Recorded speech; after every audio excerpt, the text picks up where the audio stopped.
Hare Krishna devotees, my humble obeisances to you all glories to Srila Prabhupada. Thank you so much for joining His Holiness Candramauli Swami Maharaj's daily class.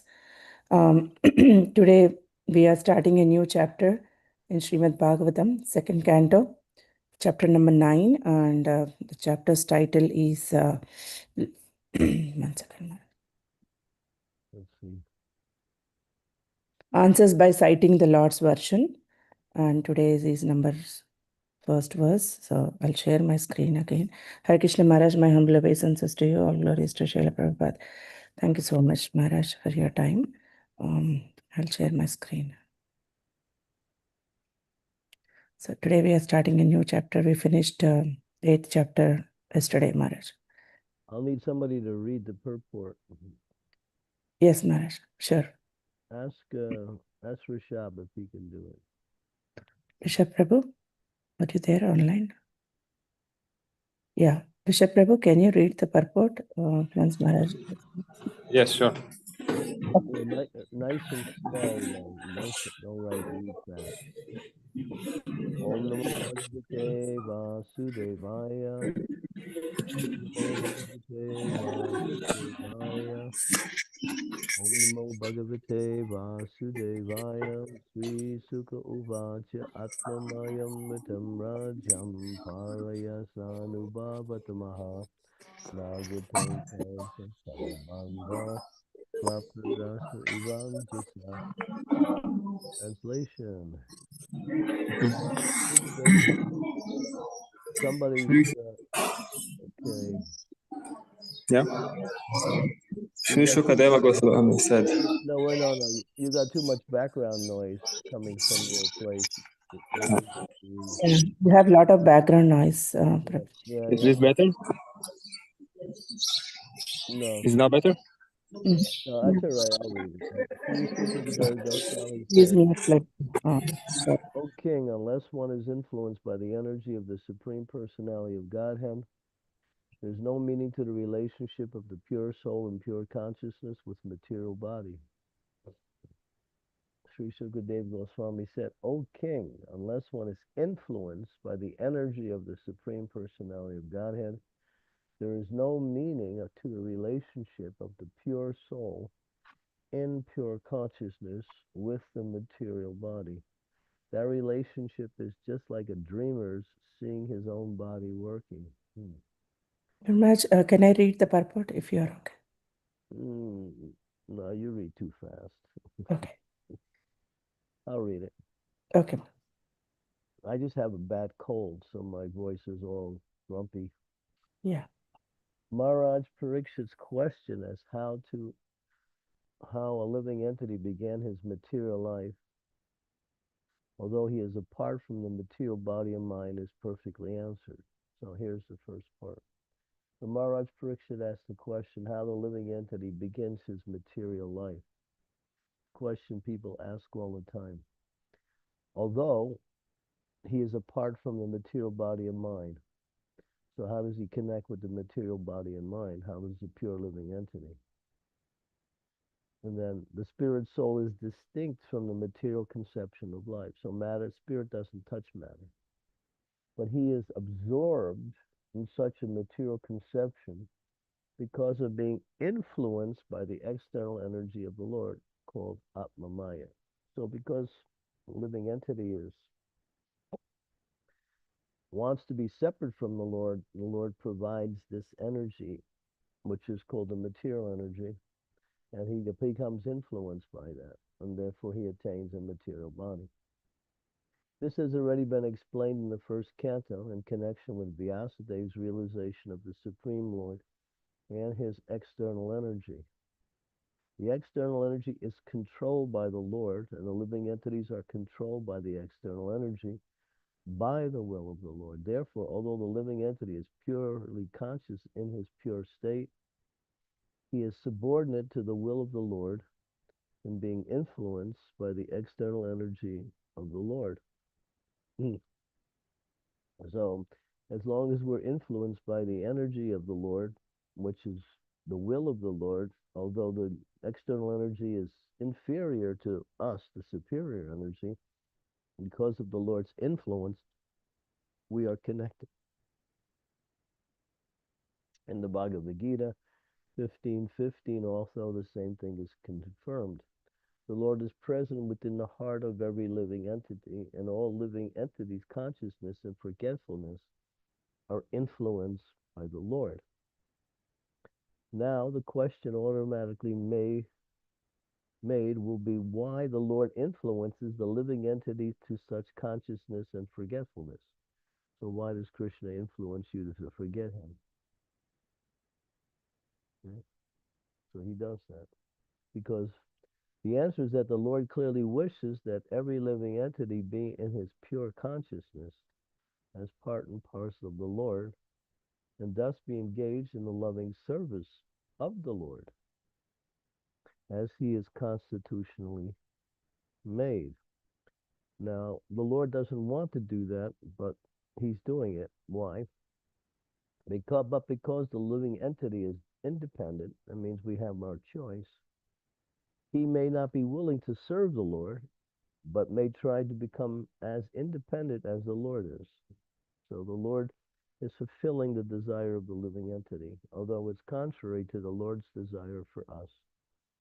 All the non-devotee living entities are desirous of becoming equally as powerful as the Lord, although they are not fit to become so. So everyone must become God. So we come into this material world and we make our own arrangements to set up our little kingdom. We have our husband, we have our home, that's our palace. We have our Radharani, that's our wife. We have our kids, that's our followers. And then we have all our conveyances to support all of these things. And then we find some position in the material world so people will appreciate and we'll get something from it, like some money or something like that. So we're acting out the same thing that God is in a false place, in a false way. That is called material life. Okay? Yeah.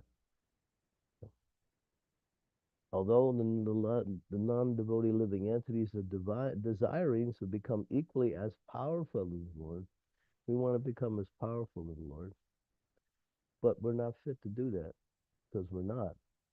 The living entities are also illusioned by the will of the Lord because they wanted to become like him.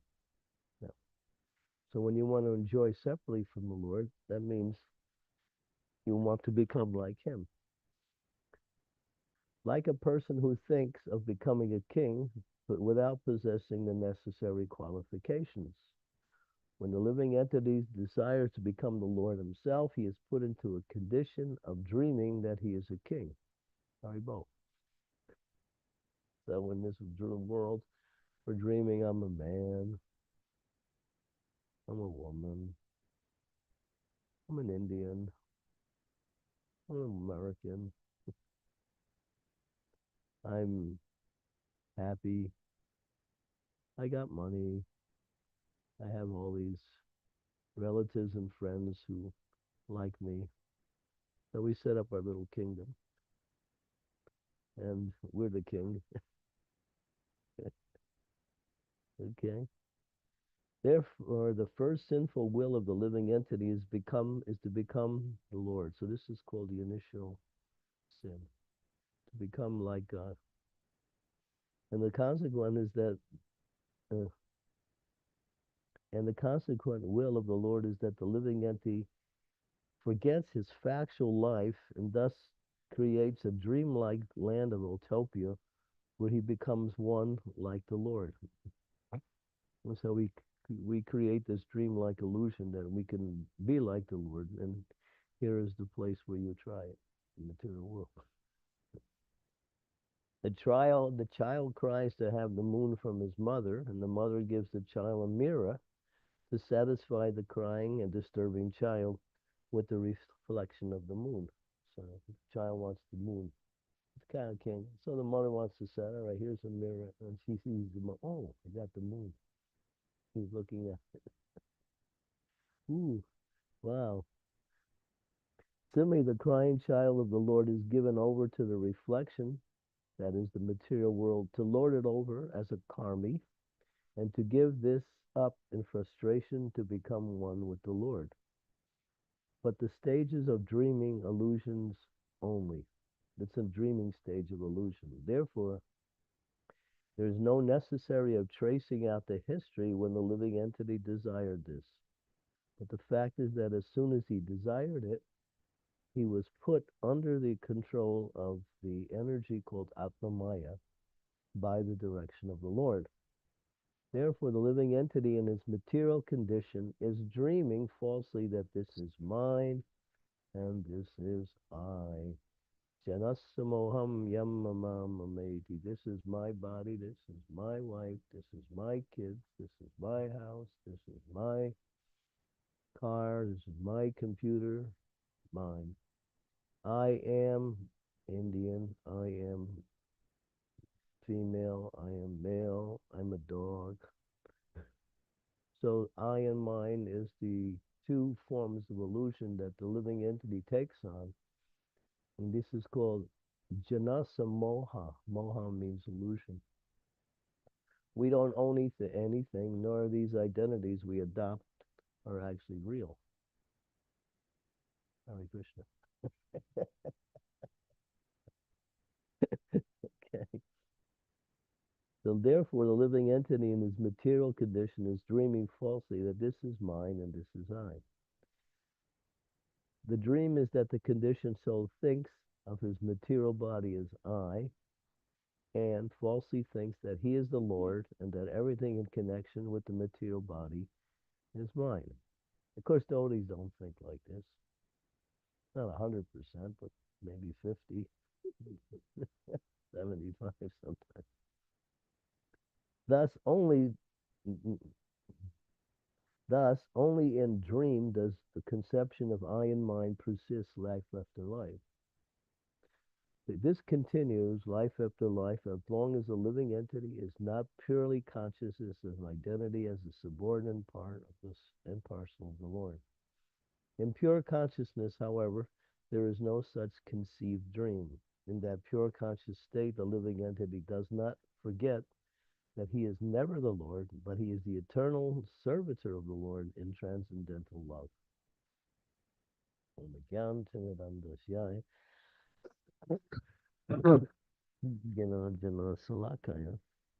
Chaksu unmilitam yena tasmai Shri Gurave Namaha.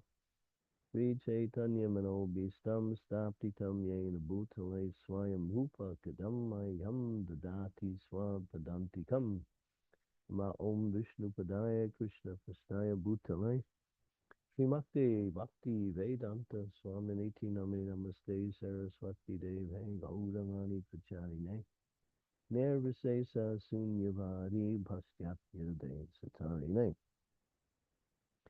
Jai Sri Krishna Chaitanya Prabhu Nityananda Sri Advaita Gadadhar Srivasadi Gaur Bhaktivinda Hare Krishna Krishna Krishna Hare Hare Hare Rama Rama Hare Hare. So when you speak or you ask someone what is their identity, something about them, they'll always connect something either about their body or about something in relationship to their body, such as family members, friends, and objects of possession.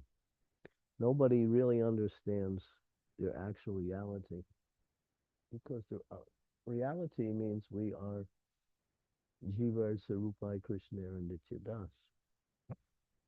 And we belong in the same realm of our actual nature. This is the material world, we are spiritual.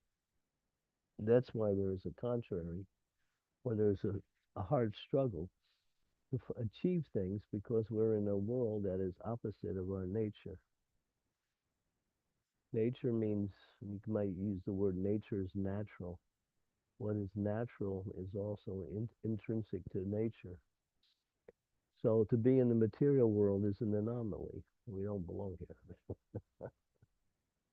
But somehow we're here. So now what do? We try to make build our palace in the material world. No, we try to get out.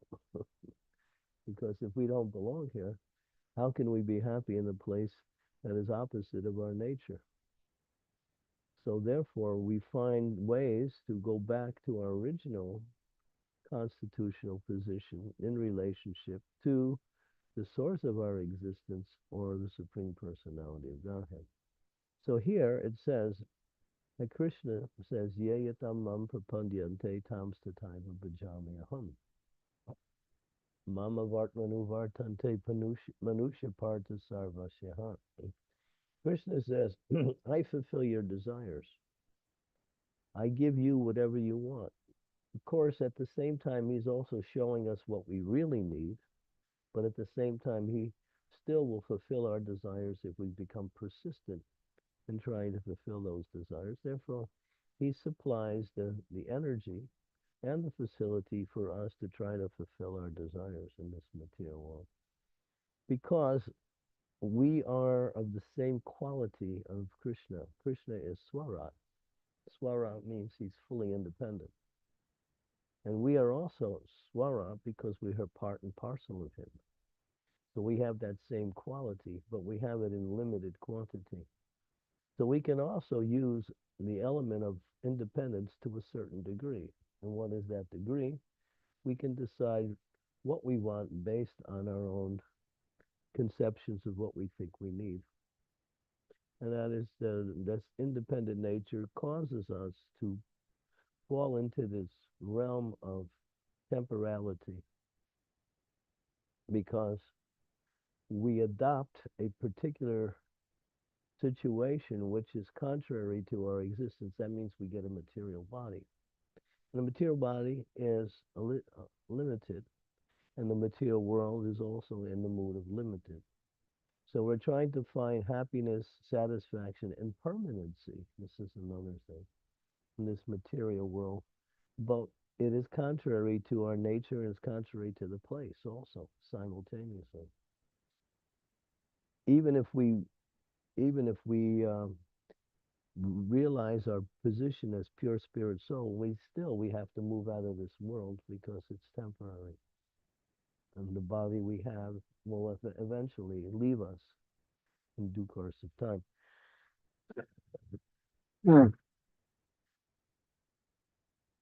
So this is a dream state. Some people say, so Prabhupada would say, we're dreaming.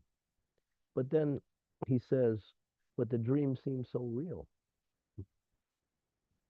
You know, you can taste things, you can touch things, you can you can hear things.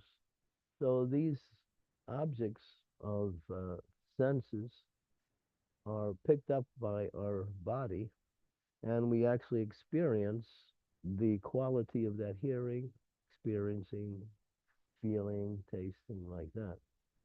So is it a dream?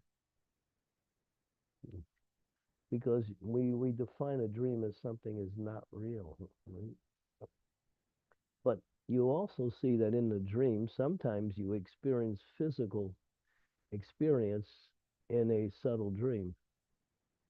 Sometimes people even die in the dream when they become so horrific. Or there's other, what we say, symptoms on the physical level that one can experience in the dream. So the dream has some reality in terms of its effect on us, but ultimately it's a dream because it doesn't happen to us. It happens to our body. So in the same way, this world we live in the waking condition, is also a dream, but it's a longer dream. That's Prabhupada's distinction.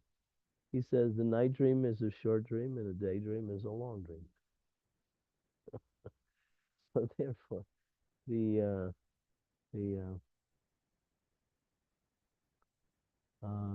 Bhaktivinoda Thakur says, Jeev Jago, Gora Chandra Bole, Kota Nidra Jayo Maya, Pisachira Kole.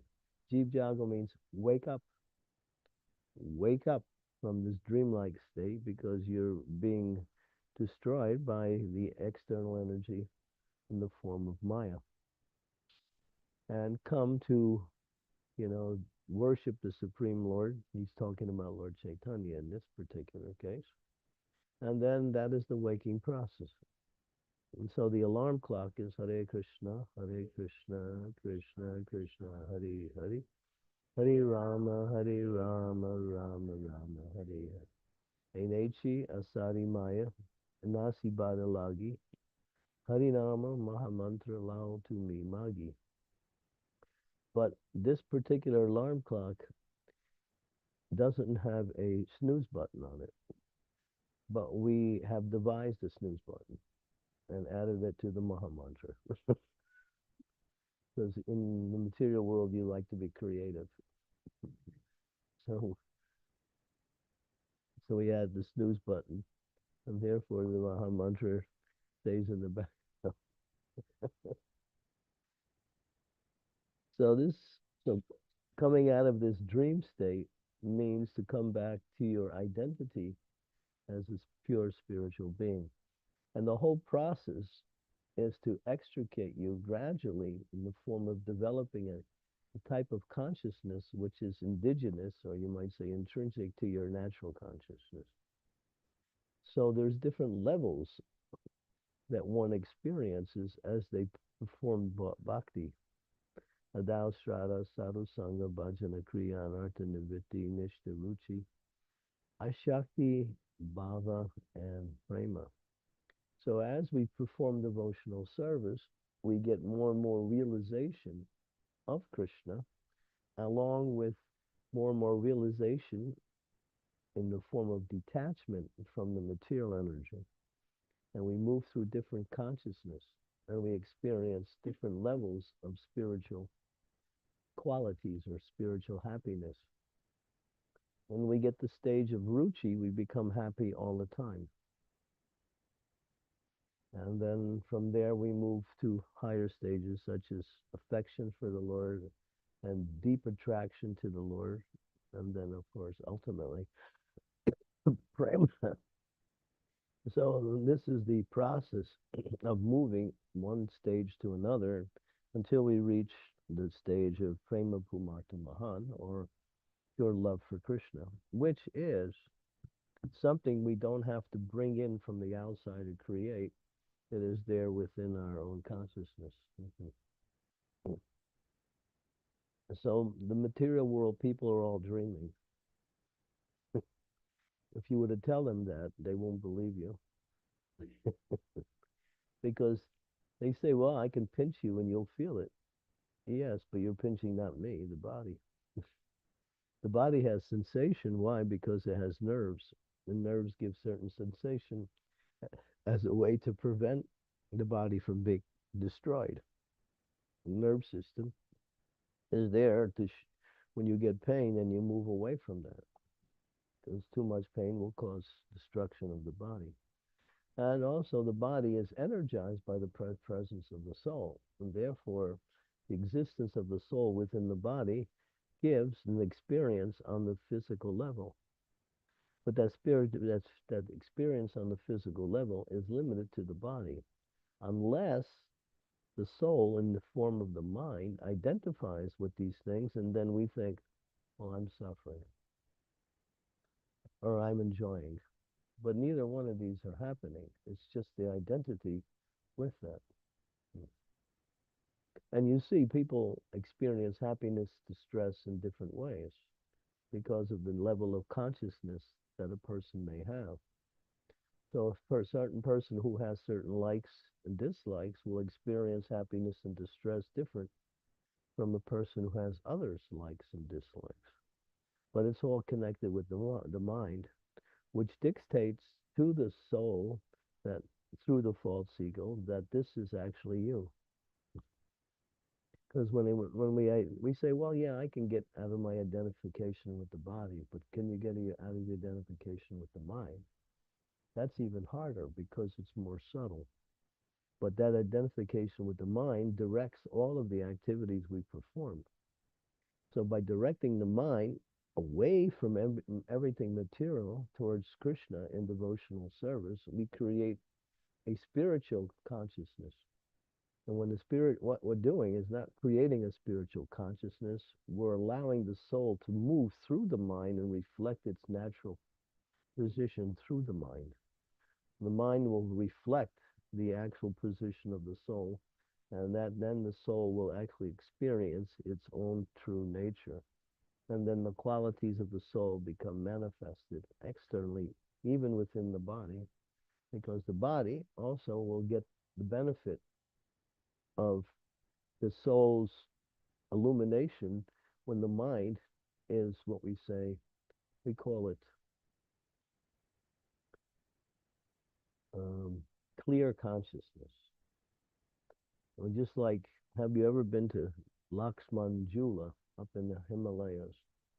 It's a place where if you look down into the water, it's translucently green and you can see the bottom. You can see the bottom, and it's about 5 or 6 feet deep.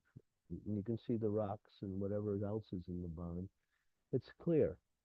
So when the mind becomes like that, free from all of the, what we say, uh, processes of accepting and rejecting based on material activities, then the mind will reflect the position of the soul, and the soul will see itself as it is and see everything in relationship to itself as being external and not what we say part of one's existence. And happiness and distress, or what you might say loss and gain, will simply be moving of the material energy, because there's nothing to lose and nothing to gain on that level of consciousness, because then you're in pure spiritual consciousness. So we have to get out of this dream state. Stop dreaming you're something that you're not. Sometimes we have a good dream and we think, wow, boy, just like I was just trying to chant japa, and I was really tired, so I fell asleep. And when I was chanting, I had a little dream just a few minutes ago. What was it? I was moving through a tunnel and somebody was in front of me and they had a little mechanical contraption, and the mechanical contraption broke down in front of me and I couldn't move any farther. So I was telling him, get the contraption out of the way, I want to move. And that's the end of the dream. So does that make any sense at all? No. But if you find some expert psychologist, they'll give you an interpretation, which may also be wrong. so, so this is the material world. We go in and out of different states of consciousness. There's 3 states of material consciousness: waking, dreaming, and deep sleep. So when we go to sleep at night, we go into a dreaming consciousness. And sometimes we go beyond the dreaming consciousness into deep sleep. And in that deep sleep, we're still dreaming, but we're so deep within the level of the mind's activities that there's no recollection. And the mind is actually resting on that level. You only rest in deep sleep. You don't rest in dreaming, because the mind is still active and there's no rest on that when the activity of the mind is still going. But when it gets to the delta waves, which is the lowest, the slowest of all mental waves, then there's still a type of dreaming going on, but you're not perceiving it at all. That's your restful state. So when you sleep like that, you're rested. When you get up, you feel fresh. At least you feel rested. But if you have a dreaming experience at night, you don't get full rest, because the mind is experiencing its own activities, and it's working. And so just like it works during the day, it's also working in a subtle way when we're in a position of trying to sleep. That's called dreaming. So, and then beyond the 3 stages is swapna, means I think dreaming stage. And remember there's 3 names for those different. Beyond that is our actual consciousness, and that is clear consciousness, pure consciousness. And beyond that is Krishna consciousness. So Brahman consciousness, when you see yourself as being a pure spirit soul, has nothing to do with this material energy, that is clear consciousness. But beyond Brahman, that consciousness is Krishna consciousness, when you move into the spiritual realm, where there's variety, animation, activities, and personalities, everything that's here in this world, but on a stage with no inebrities, only pure existence. So we can experience some of this pure consciousness even while we're in this material body, if we take up Krishna consciousness in a very determined way. And then our material consciousness will fade, and our spiritual consciousness will take over. And we'll see things in relationship to Krishna, and rather than separate from Krishna. And Krishna says that also. He says, when you thus learn the truth, you know that all living beings are my parts and parcels, are in me, in their mind. You'll see all living entities as part and parcel of Krishna, non-different. And you'll see your connection with all living entities also, because the connection with all living entities comes with our connection with Krishna. So we don't see ourselves separate from other living beings. And people who have that consciousness like to do good to others because they don't see them, they see their own self-interest in others' benefit also. So you have philanthropists who do that. But even on the spiritual platform, it's there. That one likes to serve another because actually it's natural for our own spiritual development, because we're not different from each other. The differences is simply based on the body. That's all. And that is the differences. And in the material situation which surrounds the body. So we create these false situations based on the bodily conception of life.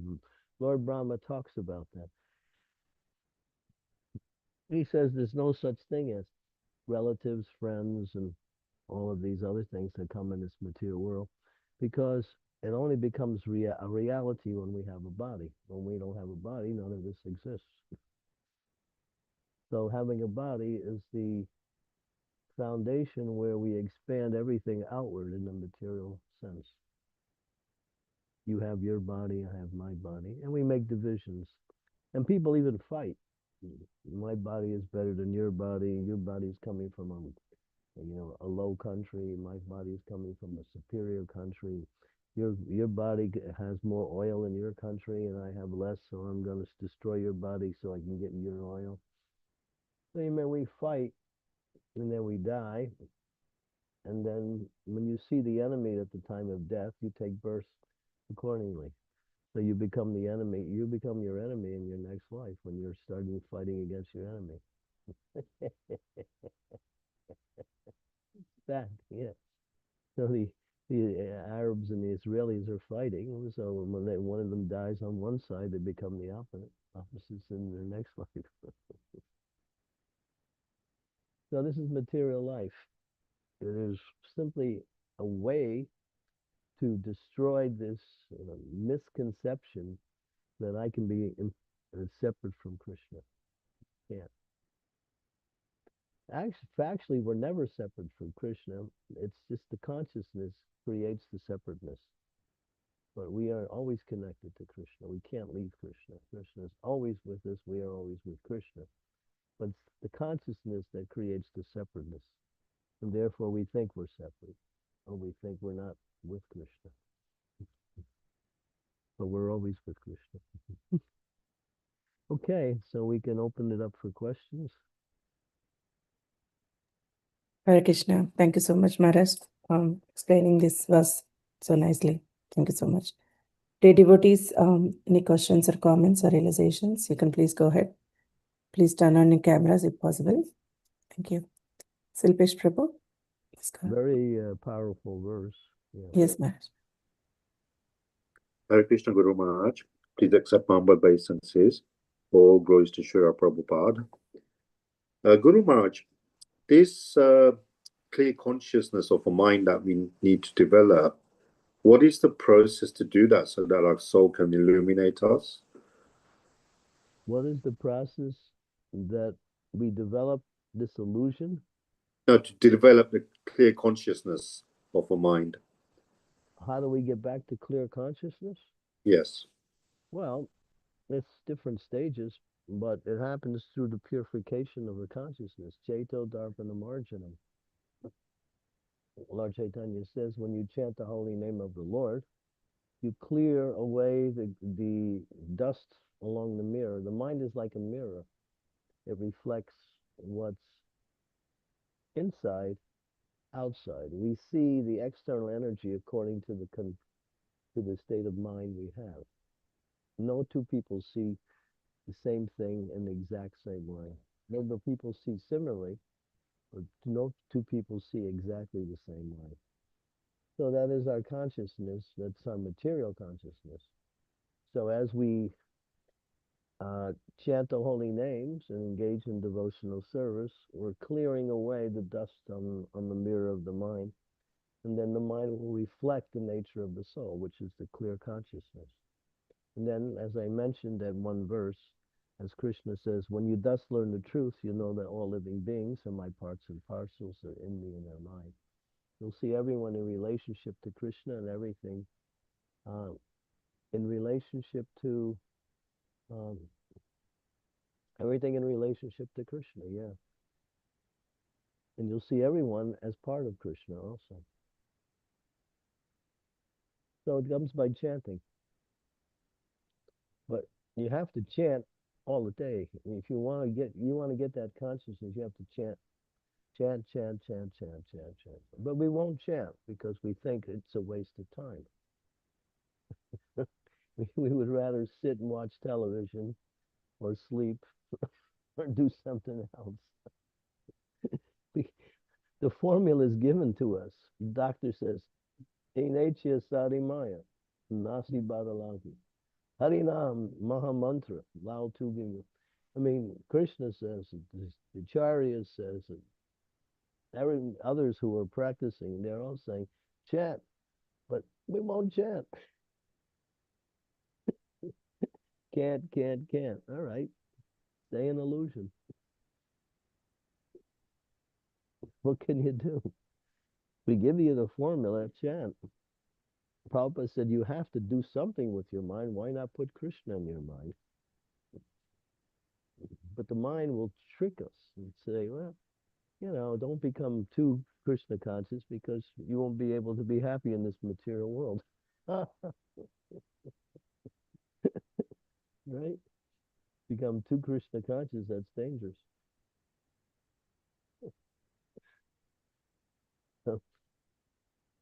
Oh no, what will happen to my computer, my car, my favorite teddy bear?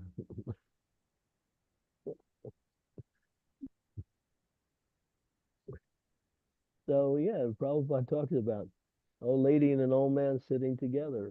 Someone showed Prabhupada this cartoon. Prabhupada repeats it so many times. There's a little cartoon in one newspaper. Old man and old lady are sitting together, and the old lady's telling the old man, chant, chant, chant. And the old man saying, can't, can't, can't.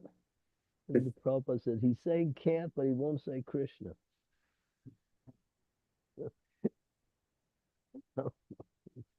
That's our problem.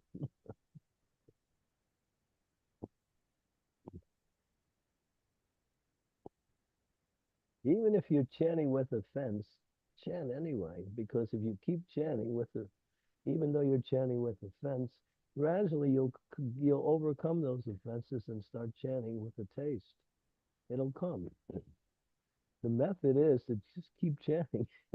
And after some time, when you practice chanting more and more, you'll start to understand how best to approach the holy name.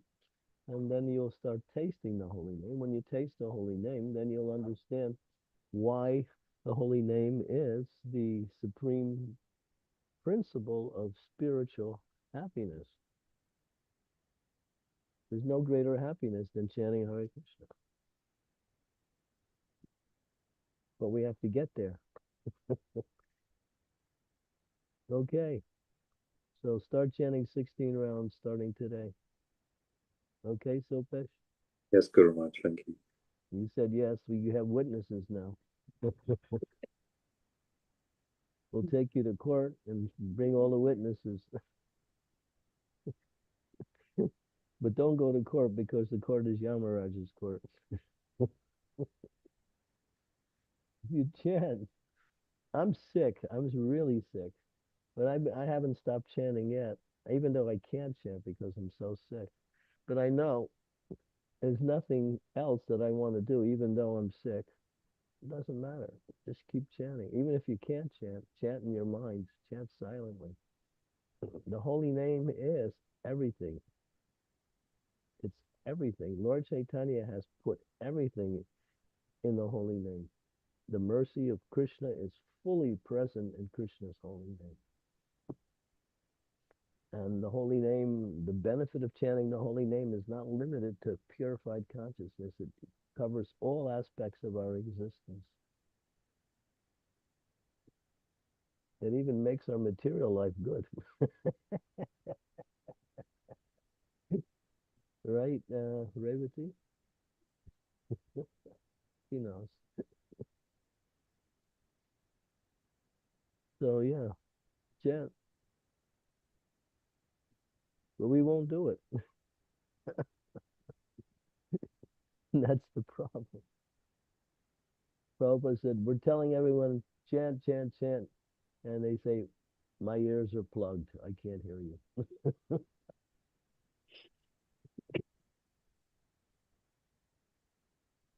We're so stubborn. We get the formula, but we still won't take it up. And then we wonder why we're suffering so much.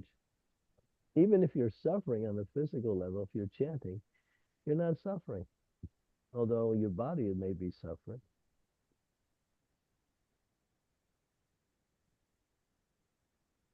Maharaj.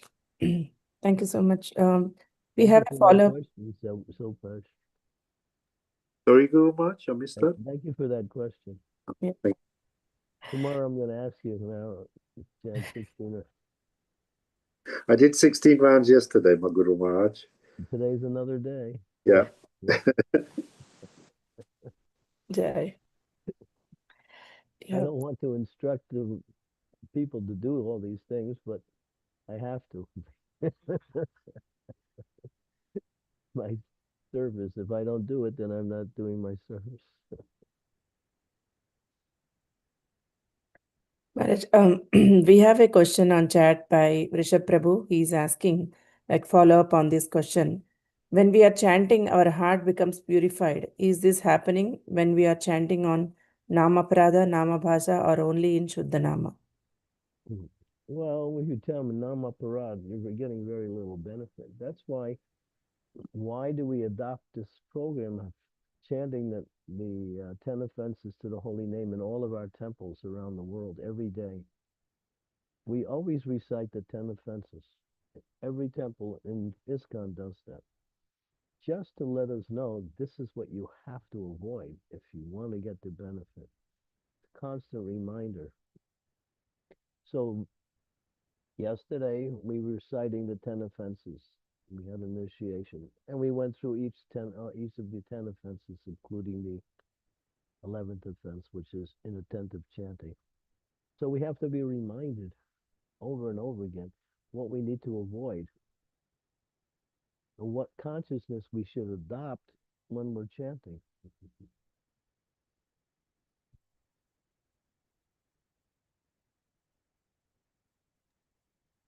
Yes, Maharaj. Yeah. Is that all right, Rashab?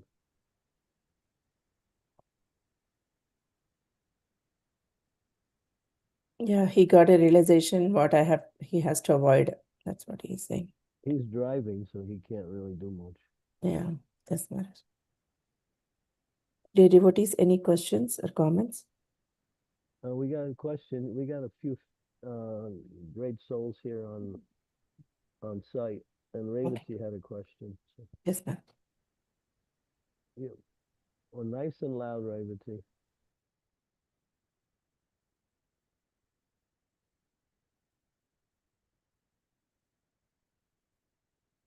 It's clear consciousness is spiritual consciousness, but Krishna consciousness is above that. It's clear consciousness is Brahman realization. Mm.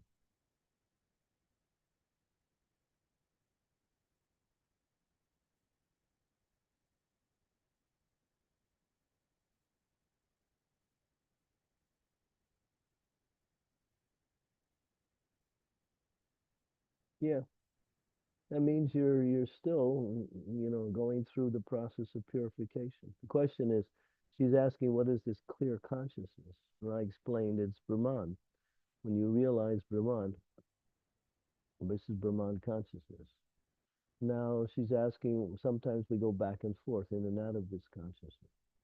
That means we're still going through the process of purification. We haven't purified our consciousness yet. And therefore, we go in and out. We get some realization of the spiritual existence, and then we fall back into the material consciousness again. And so, material desires or material attachments will cause us to become unsteady in our bhakti.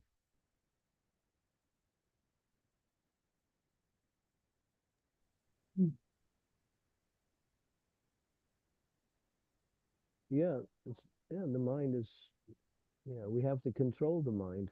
As Krishna says in the Bhagavad Gita, one should elevate themselves by the mind and not degrade themselves. The mind is the friend of the conditioned soul and the enemy as well. So you have to control your mind by directing your mind in the direction. You are the director of the mind. The mind will act according to what it wants to do due to its conditioned nature. You have to, if you just like if you sit down to do something, you focus on what you're doing. That means you're controlling your mind in that direction. In the same way, you have to control your mind towards devotional activity all day, not just part of the day. You can still do your material activities, but you have to see within it, ultimately, these things are meant to maintain the body, but your spiritual activities, you can spiritualize your material activities when you do it as a service to Krishna. When you learn that art of purifying your material activities and connecting it with devotional service. That's an art. It takes time to learn that, but it can be learned. Mm-hmm. We're trying to learn what? The Guru, the instructions given by the spiritual master, the instructions given by Prabhupada, mostly.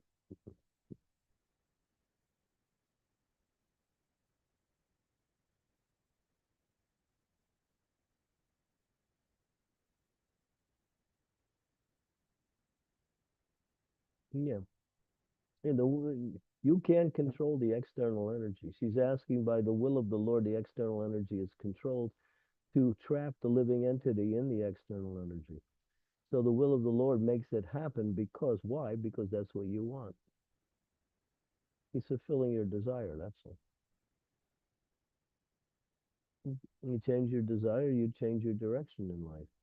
Sometimes people say, boy, I keep getting the same results all the time. That's because you're doing the same thing in the same way all the time.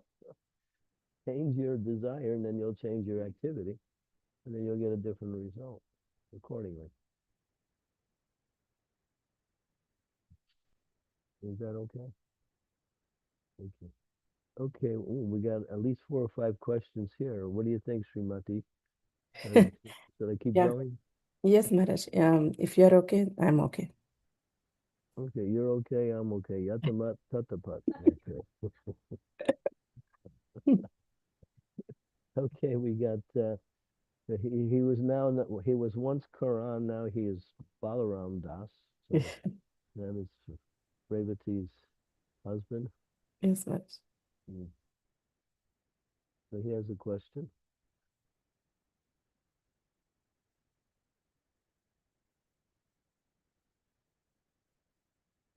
Question about dreams.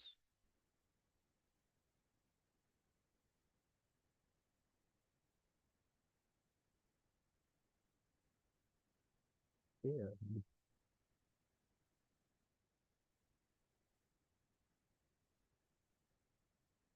He's asking how to attain deep sleep when you go to rest at night. Read Krishna book and drink some hot milk before you take rest. In other words, that time just before you go sleep, don't get on your computer. Don't fight with your wife.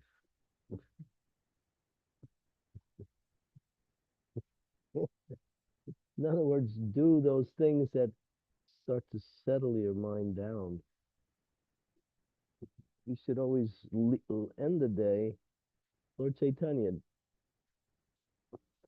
it's mentioned that when leaves fall off the tree, they somehow go like this, and then they gradually go closer to the ground. So slowly they're moving down like that. So our mind should come down like that and free ourselves from the encumbrances of the day's activities. Yeah. So Prabhupada said, he adopted within our society, you read Krishna book and drink hot milk. I mean, for some, hot milk may not be the only, the formula for settling down, but read something. Don't, if you can't really sleep, just read something you can't understand. And you'll get so tired you'll fall asleep. But that's the default program. The best thing is just read Krishna's pastimes. Krishna book is really meant for that. Because in Krishna book there's Prabhupada's explanations also, like that. And sit together with maybe one or two other people and read together and then end the day like that. Don't eat, really spicy, you know, very opulent food before you take rest. That will also cause you not to sleep properly. There's many little things that you can adopt that will help you when you say, become more, what we say, subdued in your consciousness. And think of Krishna. Yeah. Ananta Shakespeare had a question.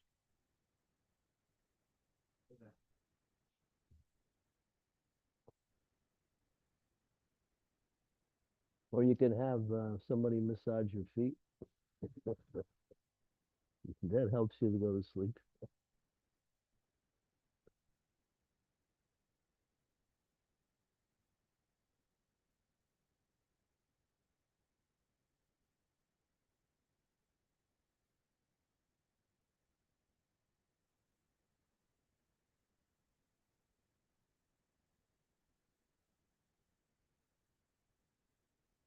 Well, it's understood.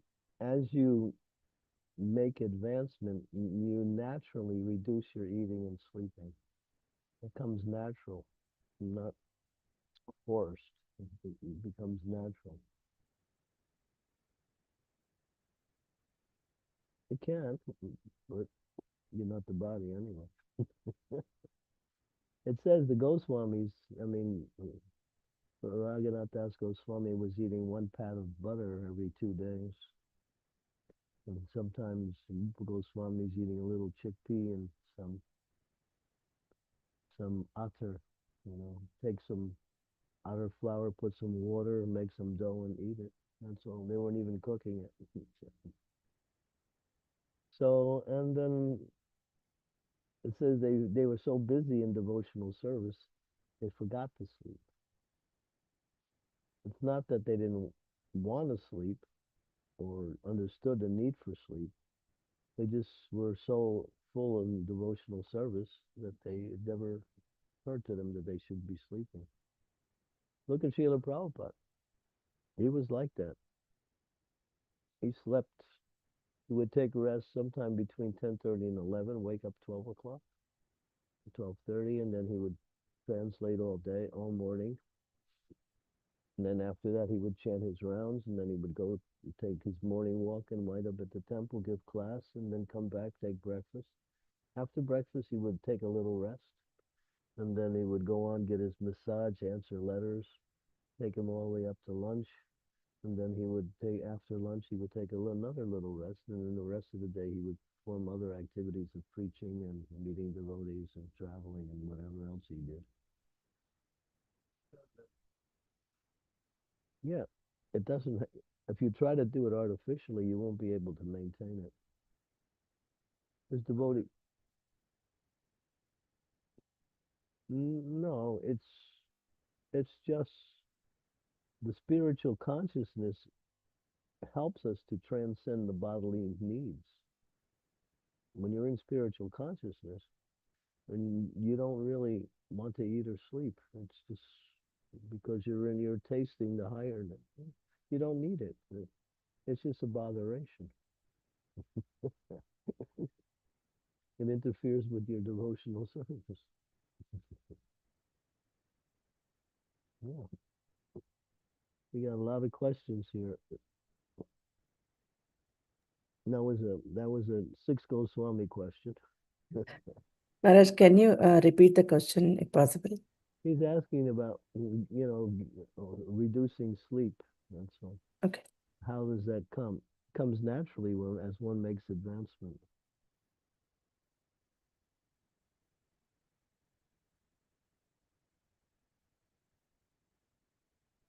Yes.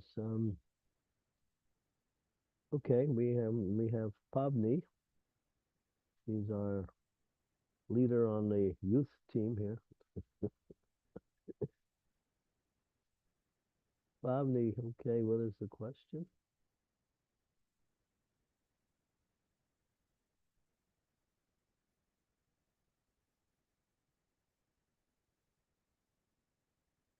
It's not possible. Hmm?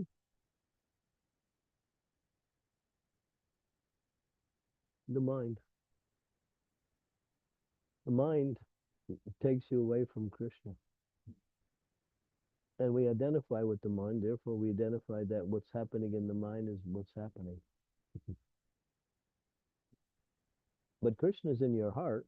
He's there. He's the closest thing to you. And it says that when the senses are fully controlled, then the super soul is reached.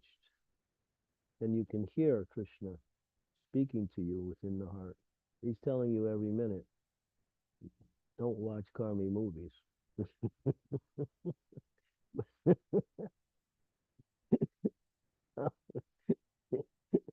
He's telling you, listen to Sri Devi and learn how to knit.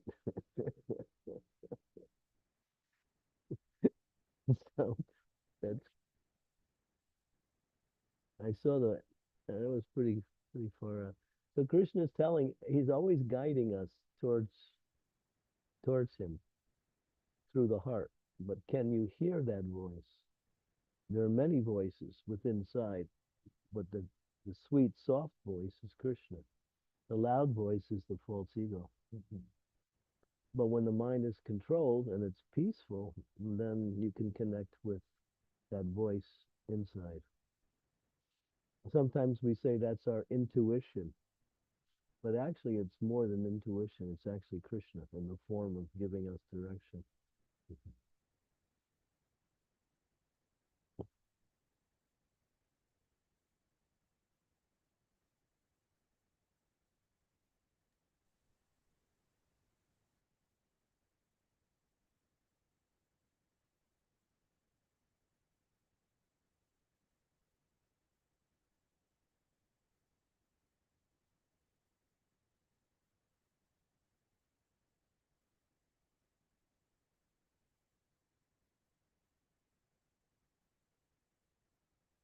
So whether if you want to chant more rounds, what does the spiritual master say? He says chant. Our Prabhupada said, he said chant always. There's at least I've been collecting these statements. Prabhupada said so many times, chant 24 hours a day. There's hundreds of statements like that. So the idea is whenever you're doing, you can be chanting also. So whether it's coming from Krishna or it's coming from another source, doesn't matter. It's correct. Yeah. Whether Maya is coming from this way or that way, it's still Maya. Whether Krishna comes this way or this way, it's still Krishna. So he comes through the different mediums that we can experience. Okay. Yeah.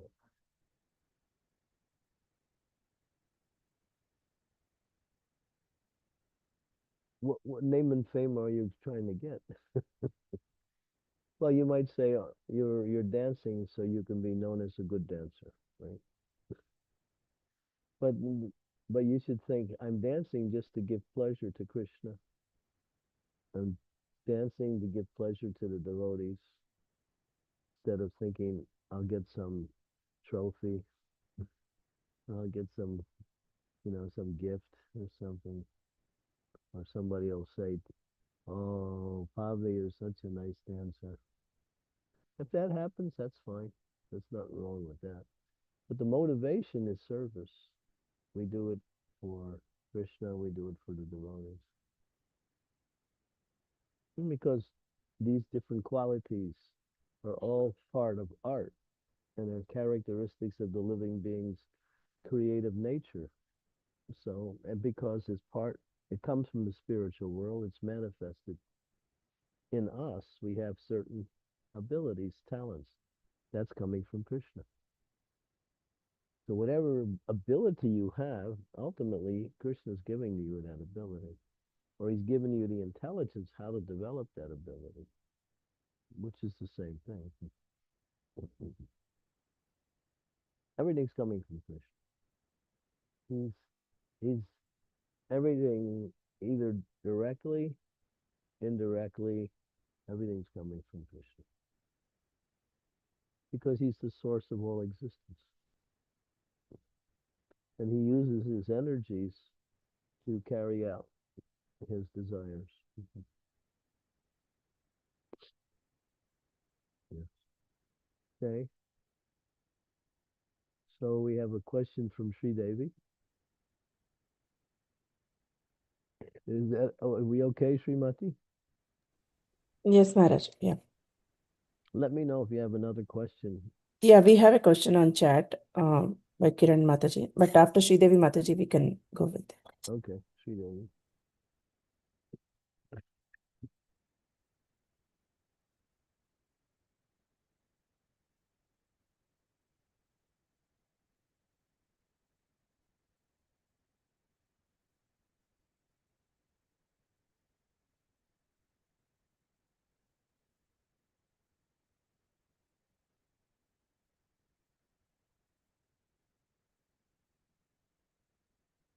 Well, Vedanti tad tadvat vidyam, sadgyanam avayam, brahmeti paramatmeti. 3 levels of spiritual consciousness. Brahman, Paramatma, Bhagavan.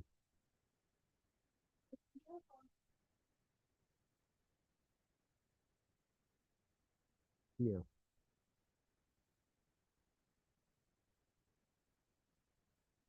But you don't have to go through the stages to get to Brahman, to Bhagavan. You can go directly to Bhagavan by adopting the process given by Lord Chaitanya.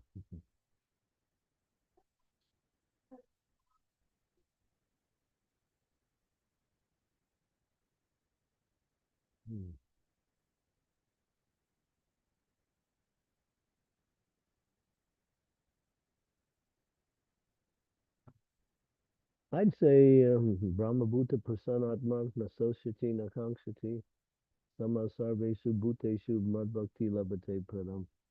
That is the higher stages of Ruchi.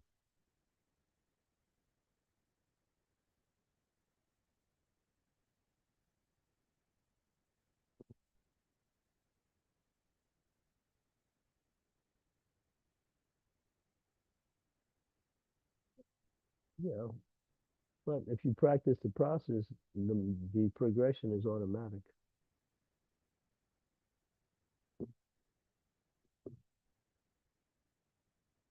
But there's certain things you have to adopt in the process to move to the next stage. That's when you get into a higher stage. But that adaptation becomes natural. It's like somebody tells you, don't think of Krishna, and they'll say, I don't want to talk to you ever again.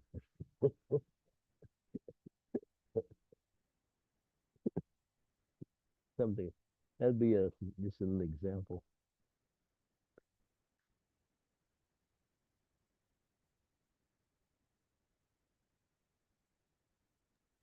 Yes, Srimati. Maharaj, we have a question on chat by Kiran Mataji. She's asking, Hare Krishna Guru Maharaj, my humble obeisances, all those to Srila Prabhupada. At the time of death, how can a person remember Krishna even though the person is chanting with full devotion?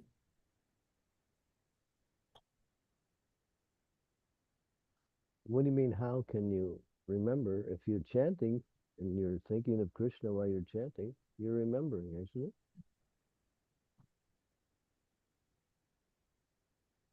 Even Aren't you remembering if you're hearing the sound vibration of Krishna's name? That's remembering. If your mind is not there and you're just chanting and your mind is somewhere else, your remembrance is not fixed.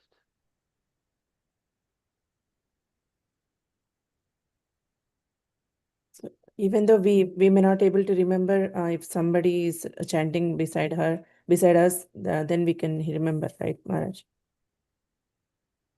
You have the power to remember Krishna on your own, provided you practice throughout your whole life. Mm. If you don't practice Krishna consciousness through your whole life and you think at the end of life I'm going to somehow or other become Krishna conscious, the thing is, at the time of death, you'll think it the most important thing in your life. And if it's not Krishna, that thing, that object will propel you to another earth.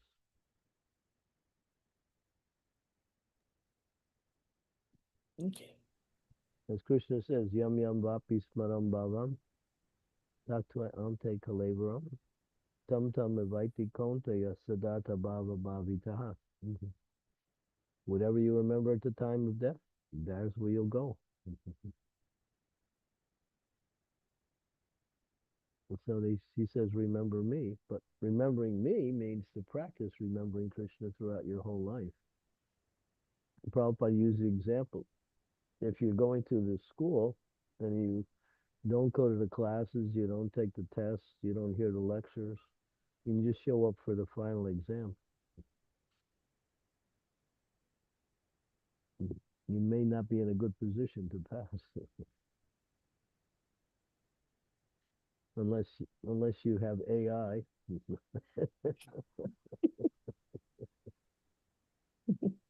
The cheating process now. AI is the way not to think anymore, just let somebody else think for you. Yeah, that's But true. AI is not perfect, so they give you wrong answers also. One professor was telling me, he's a devotee, he said it's just frustrating. I give class examinations to the kids and they go to AI, get all the answers.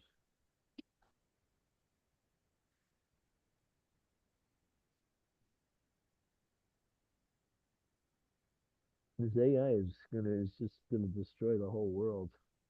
It's really gonna make people into imbeciles. And it's gonna make people easily controlled by the higher powers. That's what they want. It's another control program to control the population. That's all it is.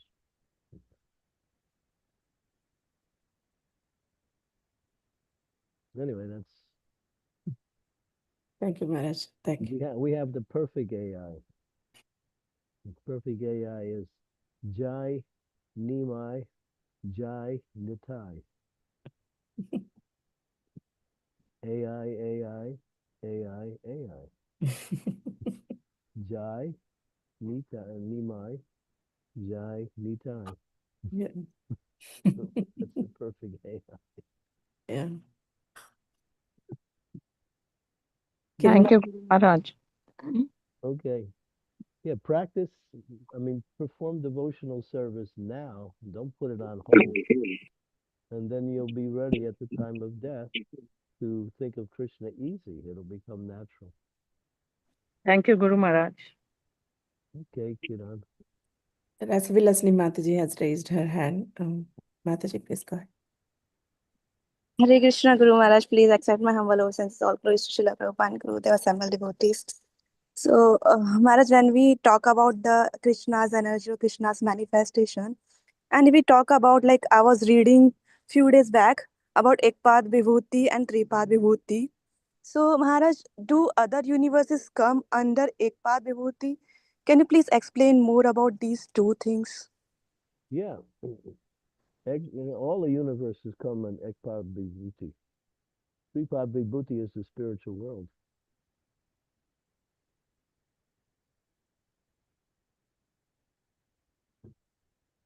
So the conglomeration of everything material is Ekpad Vibhuti. Yeah. Not just this universe, but all the universes. That's the material world. It's called Ekpad, whereas the spiritual world is Tripad.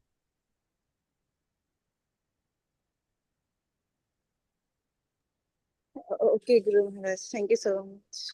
Hare Krishna. Thank you. Maharaj, are there any more questions there? Do you have any more questions here? We have Bhagashri. She's here. Okay. That's a question.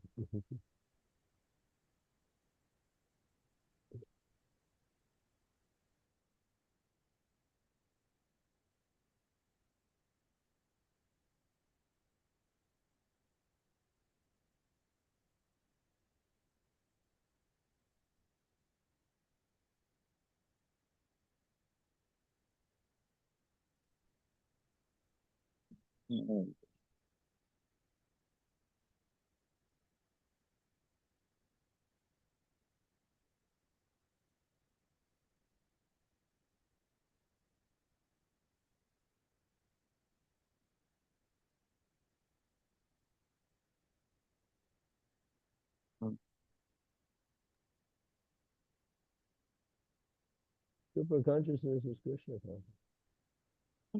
The question is, how was Narada Muni able to remember his last life? In the discussion with Vyasadeva. Vasudev or Vyasadeva? Vyasadeva. Because Krishna appeared to him in his meditation. But Krishna told him, you'll only see me once because you're not perfect. And then he became perfect in that life. And then after that life, he attained the position of Narada Muni. And so even we have the example of Gajendra the elephant. When he was in trouble being attacked by the crocodile, he remembered his last life as a devotee, and he started remembering the prayers that he used to say in his last life. And that brought Krishna to come and save him from that crocodile. So the mind is a composite of all of our experiences for many lives. The conscious mind is what we deal with on this level, but the unconscious mind is a composite of everything that we've experienced since we've been in the material world.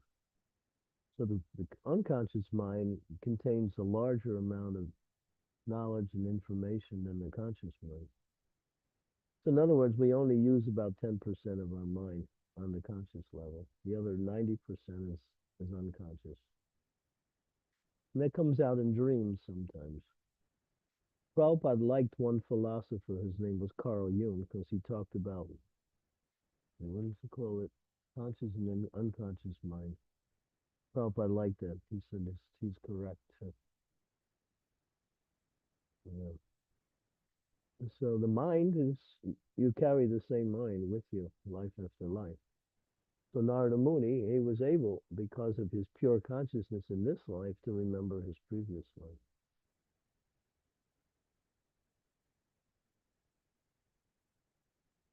I think that's what it means, super consciousness. I mean, what else could it mean? Just another way of saying pure consciousness.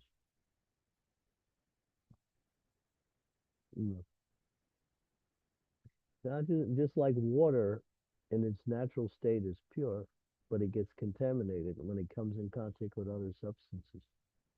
But it never loses its purity. Its purity is always there, but it's obscured by other elements, such as mud or dirt or anything that comes into the water. But if you filter the water, you get clear water again. So that filtering process is devotional service or bhakti.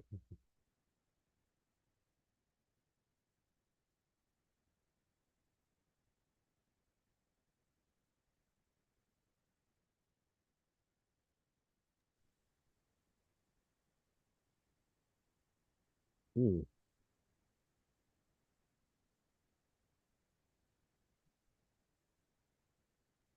That's why we get married, so we can have two minds to work with. So if your mind is not confident, you can get help from the other mind. That's the benefit of marriage. Getting help, unless you're a yogi who meditates in the cave and you can somehow or other maintain that. But that's why sadhu sangha, association with devotees. And that way your mind doesn't overwhelm you or trap you. You can stay in the association of devotees and keep the consciousness connected to the mood of service. That's why it is the most important principle in our bhakti is association.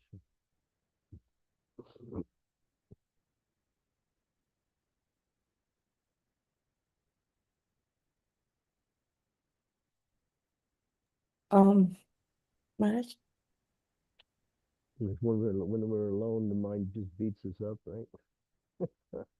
Sometimes. That's why we say chant all the time. That way the mind can't beat you up if you're always chanting.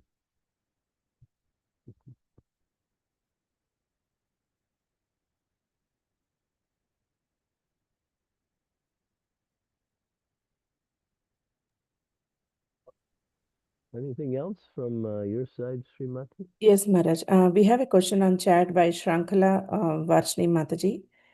She's asked, Shrankala, Oh, okay. Shankala from Charlotte, I think. Charlotte, yeah. Yeah.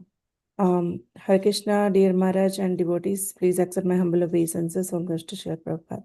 Maharaj, my question is, what are the main characteristics to identify and monitor the progress in spiritual journey heading towards spiritual realm?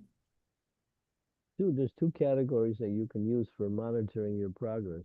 One, how much you're increasing your attraction for Krishna and how much you're losing your attraction for material life and material activities.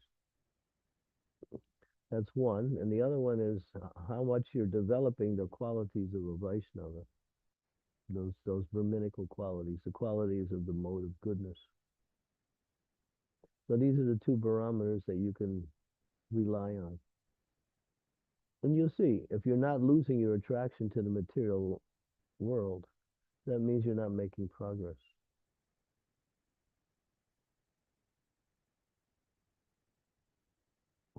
Then you don't see the material world as your source of happiness. You see the material world as something you can use to maintain yourself and to serve. It's not that we have to leave the material world. Ultimately, that's perfection. But while we're in the material world, we just use the objects that we come in contact with in our service to Krishna. Or we maintain our body with certain things that we need. That's all. But if you're not losing your desire to enjoy materially, then that means you still have a ways to go. Because Krishna consciousness starts when you're no longer desiring material happiness. That's where it starts.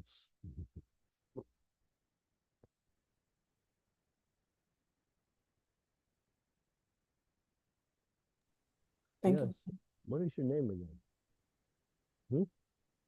Nikhil? Okay, we have Revati's son, Nikhil. Okay. He wants to ask a question.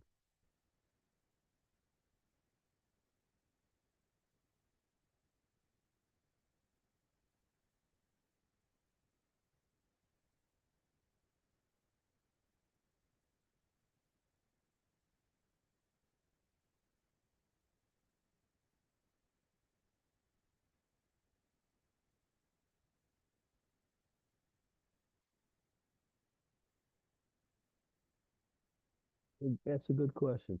Well, we keep acting in the same way, and then we get the same result. So how do we get out of that? It's because our sadhana is weak, and therefore we can't get out. That may be one answer. The other answer is that we're compelled by our habits. So when we develop a certain habit, we act in the same way. So habit is replaced by habit. Developing a positive habit which will overcome that other habit.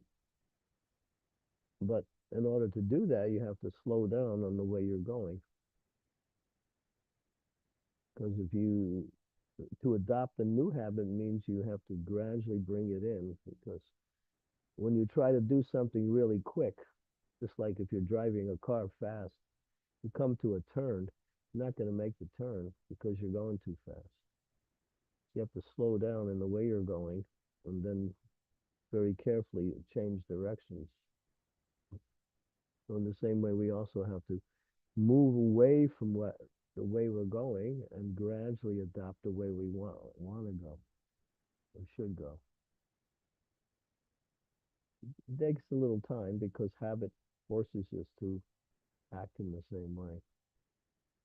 Depends how strong the habit is.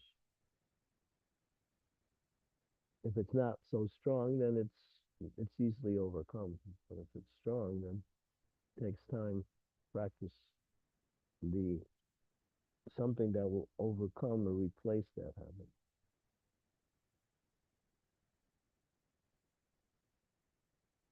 Yeah, nice question.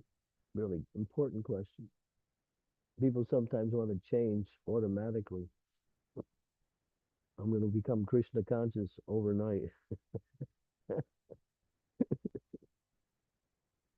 possible, but it's very rare that someone can do it. Maharaj, we have a question on chat by Gauri Priya Mataji. Ooh. Gauri Priya? Yeah, Gauri Priya. Okay. She's asking, thank you so much for churning this verse and purport. Some sort of it was a relief after hearing that even though we fall under the influence of the divine nature, we still belong to Krishna, and to come back to our natural eternal state of Krishna consciousness, to chant constantly, be it in the mind out loud. I have a question. At the moment I am here with you on the program and everything outside the program has fallen away. It doesn't exist. But before that, it was always going on about how I can study for good grades and why the teacher seems to me to be prejudiced against me. So, this is how to live and serve for Krishna's pleasure without being tied to the best result. I am studying to be a massage therapist now as I have a certain vision to serve the mission, but I seem to be attached somewhere. Please help me to study for Krishna's satisfaction. Well, you know the formula. You answered your own question.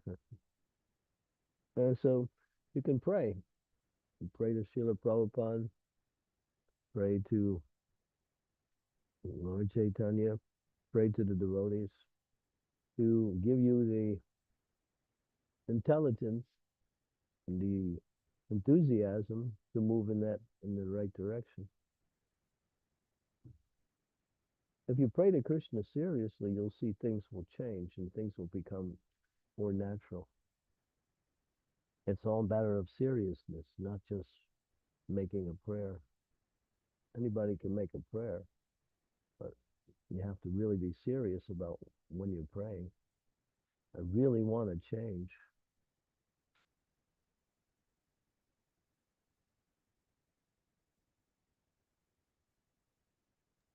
Hope that helps, Mataji. Yeah, Mother Yasoda wanted to tie up Krishna, but she couldn't because Krishna didn't give her his permission. So our desire has to be coupled by Krishna's permission. So we have to pray and see if Krishna will give us the permission,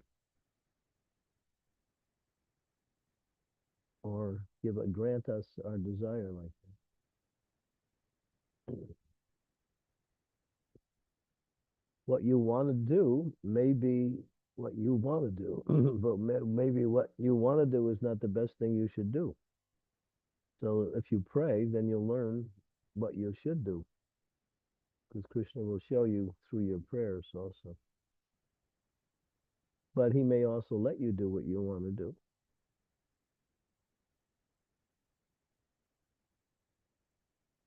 It's up to him.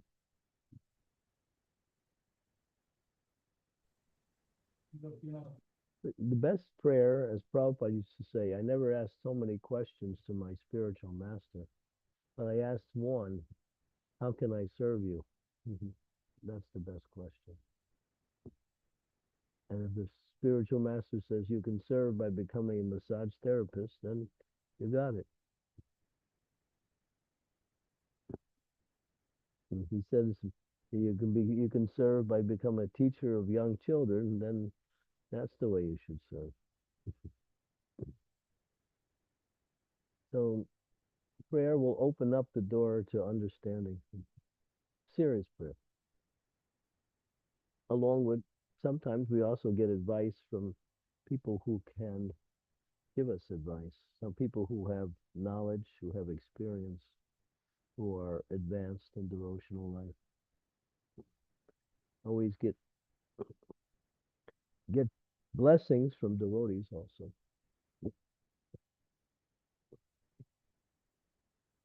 Advanced devotees.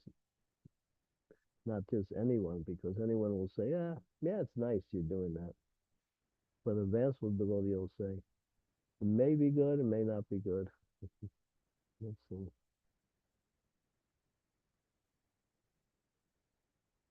But we're afraid to ask that question because we have a desire and we want someone to say, yes, do it.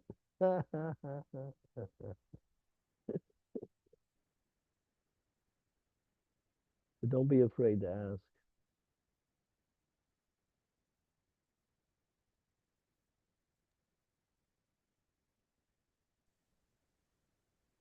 Thank you, Maharaj. Thank you so much. Okay, Maharaj. maybe we can stop now. Yes, Maharaj, 1.5 hours. I have to go to. Thank you so much. An hour and a half later. So thank you very much. And tomorrow is, what's her? Tuesday, Chaitanya Charitamrita class. And that's Anasuya will host it? Yes, Maharaj. Okay, good. Yeah. All right, thank you very much. Thank you very much. Nice to see all the devotees online. We had more than 30 devotees online today. Yes, Maharaj. Plus another 15, almost 15 devotees on site, so that's nice. Jai, nice. That means devotees are eager to hear about philosophy and discuss philosophy. That's good. Thank you, Guru Maharaj. Hare Krishna. Thank you so much, Guru Maharaj. Dandavat Pranam. Hare Krishna. So much. Next, please. Hare Krishna, Guru Maharaj. Thank Thank you you. so much.